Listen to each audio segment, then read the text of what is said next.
స్కూల్కి వెళ్ళి జింక్ గ్రౌండ్కి వెళ్ళి ఆడుకోవడానికి వెళ్ళినటువంటి వ్యక్తి ఈరోజు భారతదేశ తరఫున టెస్ట్ క్రికెట్లో అరంగేట్రం చేసిన 4 మ్యాచ్లోనే సెంచరీ సాధించినటువంటి మన తెలుగు యువకుడు, తెలుగు తేజమైనటువంటి నితీష్ కుమార్ రెడ్డి బయోగ్రఫీ.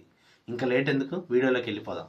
ఇప్పుడు సంచలనంగా మారినటువంటి క్రికెటర్ ఎవరన్నా ఉన్నారంటే అతడే నితీష్ కుమార్ రెడ్డి. ప్రస్తుతం జరిగినటువంటి ఆస్ట్రేలియాతో జరిగినటువంటి టెస్ట్ క్రికెట్లో మంచి స్కోర్ లభించినటువంటి క్రికెటర్ నితీష్ కుమార్ రెడ్డి మరి నిన్న సెంచరీతో అదరగొట్టేశాడు. మరి అతని బయోగ్రఫీ వీడియో అయితే చేయడం జరిగింది. అతను నితీష్ కుమార్ రెడ్డి మే 26, 2003లోని 3న ఆంధ్రప్రదేశ్లోని విశాఖపట్నంలో జన్మించాడు. వీరి నాన్నగారు మాజీ ఉద్యోగి ముత్యాల రెడ్డి కుమారుడు గారు. నితీష్ 5 సంవత్సరాల వయసులో ప్లాస్టిక్ బ్యాట్తో క్రికెట్ ఆరంభించాడు. మరి క్రికెట్ చూస్తూ టీవీలలో కూడా మరి ఏదైతే వాళ్ళ తండ్రి గారు చేస్తున్నట్టు ఉద్యోగంలో ఉన్నట్టు గ్రౌండ్కి వెళ్ళి క్రికెట్ ఆడుకునేవాడు. మరి దాని తర్వాత ఆయన ఉదయపూర్కి బదిలీ అయ్యాడు.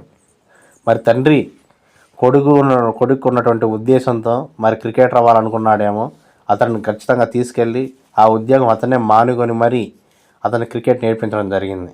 దాని తర్వాత ఆయన కోచులుగా కుమారస్వామి, కృష్ణారావు మరి వాటేకర్ల వద్ద క్రమశిక్షణ పొందాడు. మరి తండ్రి నిర్ణయం గురించి నితీష్ ఇలా అన్నాడు: మా నాన్నగారు ఉద్యోగం మానేసినప్పుడు నాకు 12 కానీ 13 సంవత్సరాలు కానీ ఉండుంటాయి.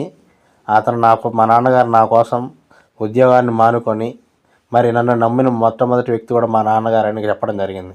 దీన్ని బట్టి నితీష్ కుమార్ రెడ్డికి వాళ్ళ నాన్న అంటే ఎంత గౌరవం ఉందో మనకు అర్థమవుతుంది, ప్రేమ ఉందో అర్థమవుతుంది. మరి అదేవిధంగా అండర్-19, అండర్-14 మ్యాచ్లో కూడా ఇతను ఆడాడు. మరి భారత మాజీ సెలెక్టర్ అయినటువంటి ఎంఎస్కే ప్రసాద్ ఉత్సాహం కూడా ఇతనికి ఉంది. మరి అదేవిధంగా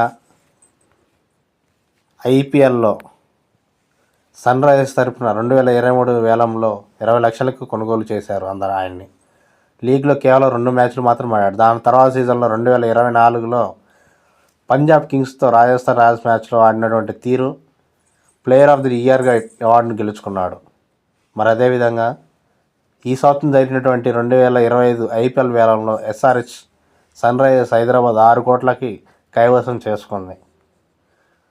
మరి ఆయన మొట్టమొదటిగా 6 అక్టోబర్ 2024న బంగ్లాదేశ్తో సిరీస్లో T20లోకి అరంగేట్రం చేసిన విషయం మనకు తెలిసిందే. సూపర్ మ్యాచ్లు కూడా ఎన్నో ఆడాడు. మ్యాన్ ఆఫ్ ది అవార్డు కూడా వచ్చింది ఒక మ్యాచ్కి. దాని తర్వాత రీసెంట్గా మొదలైనటువంటి బోర్డర్ గవాస్కర్ ట్రోఫీలో ఎంపికై మంచి స్కోర్ చేశాడు. ఎందుకంటే ఈ మ్యాచ్లలో నితీష్ కుమార్ మొదటి ఇన్నింగ్స్లో 41 పరుగులతో టాప్ స్కోరర్గా కూడా నిలిచాడు. అతను రెండవ ఇన్నింగ్స్లో 38 పరుగులు చేశాడు. మరి దాని తర్వాత జరిగిన టెస్టులో కూడా 2 ఇన్నింగ్స్లో 42 పరుగులు, మరి అదేవిధంగా 3వ టెస్టులోనూ మంచి విలువైన పరుగులు చేశాడు. దాని తర్వాత బాక్సింగ్ డే టెస్ట్ అనేటువంటి 4వ మ్యాచ్లో మరి అత్యంత భాగంగా ఆడి సెంచరీ చేసి ఫస్ట్ 21 సంవత్సరాల వయసులోనే సెంచరీ చేశాడు. మీకు ఎవరి బయోగ్రఫీ వీడియో కావాలో కామెంట్ చేయండి, తప్పకుండా చేస్తాను.